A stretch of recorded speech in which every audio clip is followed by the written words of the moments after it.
everybody, welcome back to my channel. Tammy Talks here. All right, y'all, let's get right into it. Insecure season 5, episode 7, Chillin, okay? So this episode is Insecure. This is the type of episode that we fell in love with. This is the type of episode that like drew everybody into Insecure, right?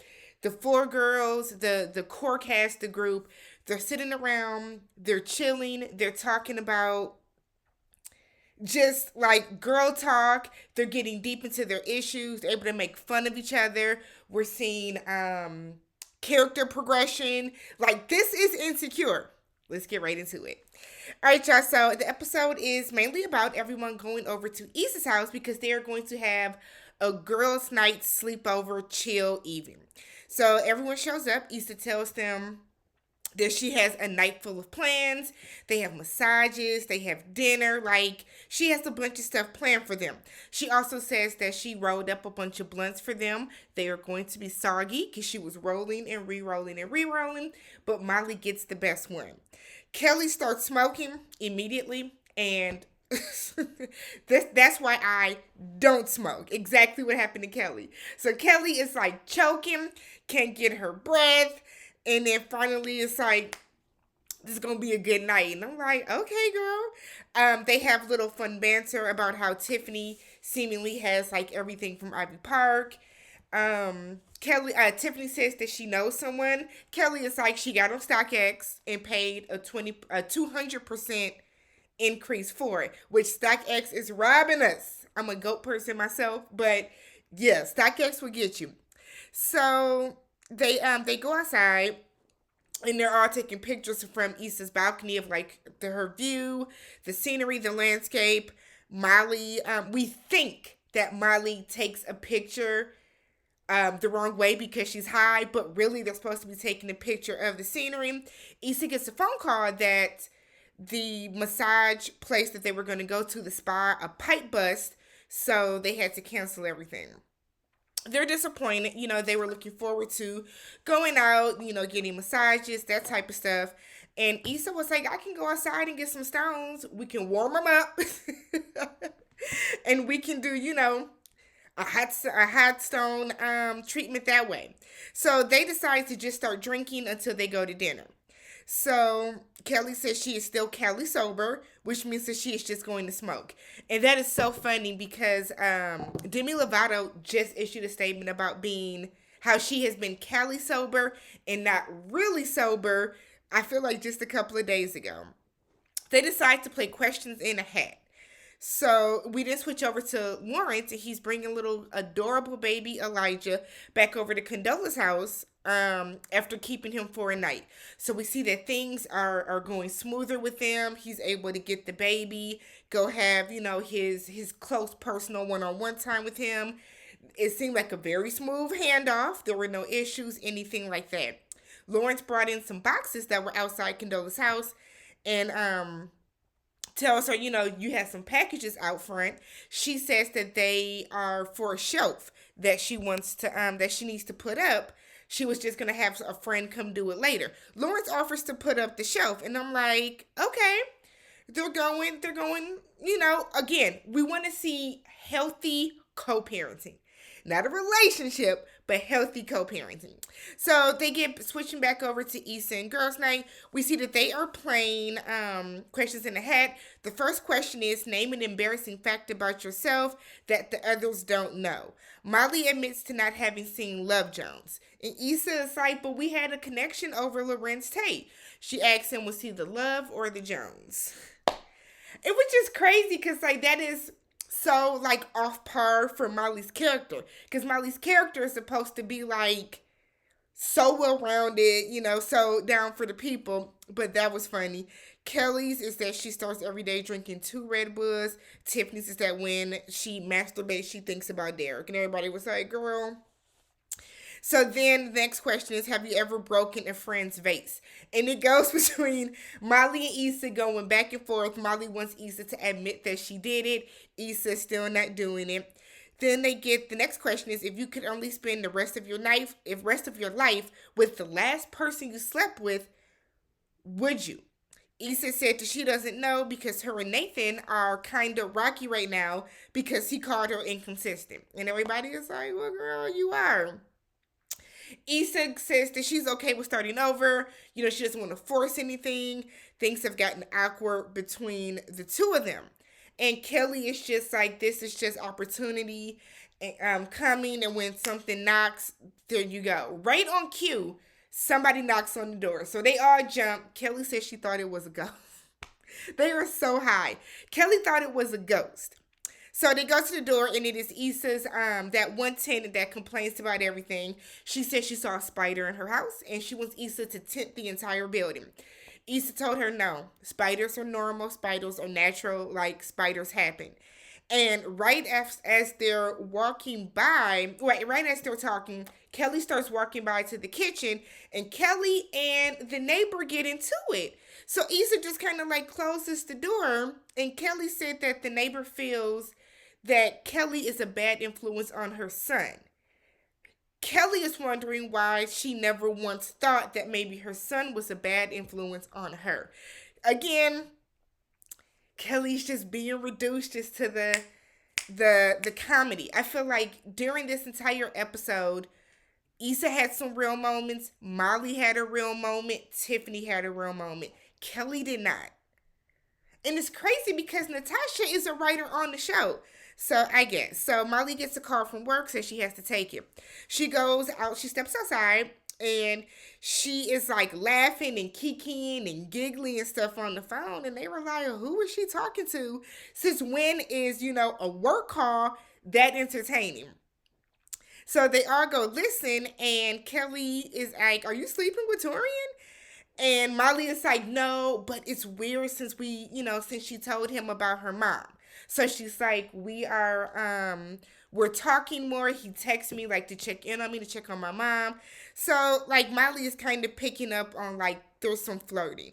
She's like, so, but if there's a reason for me to, get the green light, and right on cue, John Legend's green light comes on. So she decides to send Torian a text. We don't know what she texts him yet, but she decides to send him a text. They all think that that's a sign from the universe. So they continue playing. Issa has made some cookies that have Cool Ranch Doritos crushed in them. That's how you know you high. When you are making shit like that and thinking that it's going to be good. Maybe it was, but I'm not going to try it. So they then have the question, if you could have one do-over in life, what would it be? Tiffany says nothing. She feels that everything that she has gone through individually and with Derek has gotten them to where they currently are and where they're going to be. Issa says she wishes that she knew what she wanted to do sooner. We've seen Issa, the very first episode of the season, when she was on the panel for Stanford, Issa has expressed how she did not know. Issa expressed how she didn't know how at that time, if she was making a mistake. You know what I mean? Like, she was hoping that when all is said and done, that she wouldn't end up being somebody that kind of regrets, what she did, or come to find out that she wasted a bunch of time in life. So Kelly feels that she wouldn't do anything over because she had to die. She doesn't feel like she would have done anything over because she had to die in order to feel like in order to understand and know what her real purpose in life was. So Molly does not answer. But then the question is, if you had to choose which one of your friend's exes you would fuck, what would it? Who would it be? Molly said Issa's ex, Marshawn. And then Kelly and Tiffany both say Daniel. And it's like, girl, we all would. We all would go with Daniel. So they have some fun banter. Somehow Kelly segues to Lawrence, and it's kind of like, don't be playing him. Don't throw Daniel in my face the way you got me over here feeling like Lawrence. And it's funny. It's a joke. But then Issa tells them that she ran into Lawrence at the hospital. And she like assumes that he's back with Condola. Said that the baby, she's okay with it. Like she expected it to happen. She knows he moved back to LA, and that the baby seemed tall. But Kelly, like, they have this moment where they're all kind of feeling bad for her or don't know what to say. And Kelly is like, where they were at Simone's birthday party and they didn't seem like they were in a good place. Like, it was tense. It didn't seem good at all. And Issa said that, that's why she ended it. She knew that it would be a messy situation because of the circumstances. But she said she feels guilty about the way that she ended it. She never really got closure. She kind of wants closure. She thought that there would be like another conversation that would have happened aside from like this is not going to work, and then now I just haven't seen her talk to him probably in over a year. So Molly tells Issa that she made the right choice, and Tiffany was like, Why was it the smart choice?" And Tiffany does this, gives Issa this like pep talk that it doesn't the best choice for you doesn't have to be the smartest choice. It just has to be the best choice for you. It doesn't have to make sense to anybody else, only you and the person that you're involved with. So then they decide, let's just go get dressed because now, the night is kind of taking a bit of a damper because it's this weird place that everyone is in, which is why sometimes having these like moments where which is why sometimes having these moments where everyone is kind of getting together and talking about different things doesn't always doesn't always work the best, right? So then while they're getting dressed, they're having this moment where Molly looks around and it's like, oh my God, I love you girls. It's been so long since we've all hung out, about 3 months. Tiffany then announces that her and Derek might be moving to Denver. And they're like, whoa, why? Kelly feels hurt because Tiffany didn't tell her. She said Derek got a job offer about a week and a half ago. It's a really good job for them. Money is going to stretch out farther for them. He has family there. It's a really good opportunity. She didn't tell Kelly because telling her would make it more real. You know what I mean? And Tiffany is nervous. She's scared. She said because what if they have another baby? What if she has postpartum depression again? Like, what's going to happen? She's going to be there all alone. And they just kind of let her know, like, if that happens, we'll be on the first flight out there, the first train. Like, we will come to you. Don't even worry about that. Don't trip. Do what's best for you and your family. So they decide not to go out to dinner and that they would just, hang around the house and just chill that way. Because that kind of brought down the mood, the mood of dinner. So Condola tells Lawrence that. Oh wait, I skipped over something. My bad, y'all. So Lawrence actually like Condola is feeding the baby, and she's like he doesn't like this food tonight, whatever. She's having a difficult time feeding him. And Lawrence is like, I do a choo-choo train. So Lawrence kind of shows her how he is able to get the baby to eat. She tells him he's a good dad. And we see that they are in an even better place, with co-parenting. So they have this talk where Condola tells Lawrence that, in the beginning when she found out she was pregnant and they weren't on the best of terms, she had thoughts, and she kind of trails off, and we get we're under the impression that she had thoughts of terminating the pregnancy, which Lawrence is like, don't even trip about that. That doesn't make you a bad person. Like, that's natural. And he like apologizes for how things went. He acknowledges that, he kind of left her out to dry. Like, he wasn't there for her the way that he should have been. So the girls, Issa and them, are all outside smoking, and they are Issa has the idea, let's text Torian. So Molly's getting ready to text Torian while she's like thinking, like typing in a message, and turns over the phone to show them what she was gonna say. We see Dro is FaceTiming Molly. Remember, Dro is their mutual friend or Molly's neighborhood friend, mutual friend of them all, who is married, that Molly was sleeping with. So then, next thing you know, Kelly and Tiffany. Kelly said that she has slid into Daniel. I'm gonna mess up his last name, but the British actor, that she has slid into Oleo.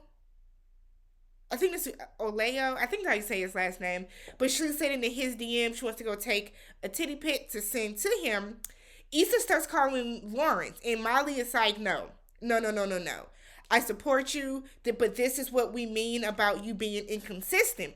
Like, you're having this issue with Nathan, but you love Nathan, but now you want to turn around and run back to Lawrence. If you want to call him tomorrow morning when you're sober and in your right mind, go for it, but don't do it tonight. So the next morning, after everybody leaves, Issa calls Nathan. He tells her that he was going to give her a call, but he knew it was girls' night. He didn't want to interrupt. He tells her that he does love her. He's always loved her. It was just a lot for him to say because he's never really said it. So he just kind of apologizes for how things went. He admits to like being childish and how he's handled things, and says that he wants to start working on standing in things, fixing things, and not always, being so quick to up and leave when stuff gets hard. So then he like confidently says, I love you. She says she loves him. They get off the phone with plans to talk later, and we hear Issa's phone ringing, and she kind of looks over worried, and then we see they pants over to Lawrence, and Lawrence is calling Issa back. Great, great, great, great, great episode. As you guys know, I watch it on the HBO Max app, so I did not see the previews yet for next episode, but we have what? 8, 9, 10. We have 4 episodes left, y'all. And then that is the end of Insecure. I'm hoping that the next 4 episodes all kind of follow this same model, because this is the Insecure that we love. If you have not already, go ahead, subscribe to the channel, thumbs up the video, and I will catch you guys in the next one.